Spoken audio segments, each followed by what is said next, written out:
আমাদের আমির হেফাজত আল্লামা মুহিবুল্লাহ বাবুনগরী হায়াতে আছেন, তার নেতৃত্বে পীর সাহেব মধুপুর যেটা তুলেছেন, এবার কাদিয়ানীদের অমুসলিম ঘোষণা দাবি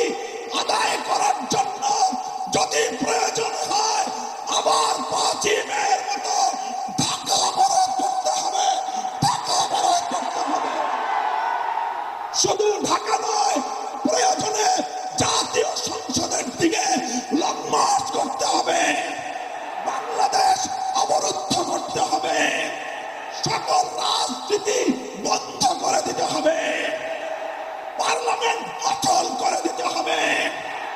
সচিবালয় বন্ধ হয়ে যাবে, বাংলাদেশ থমকে দাঁড়াবে। কাদিয়ানীদের অমুসলিম ঘোষণার দাবি আদায় করতে হবে, রক্ত দিতে হলে রক্ত দিতে হবে, জীবন দেওয়ার জন্য, খতমে নবুয়তের দাবি আদায়ের জন্য মাথায় কাফনের কাপড় বেঁধে শহীদের কাছে যেতে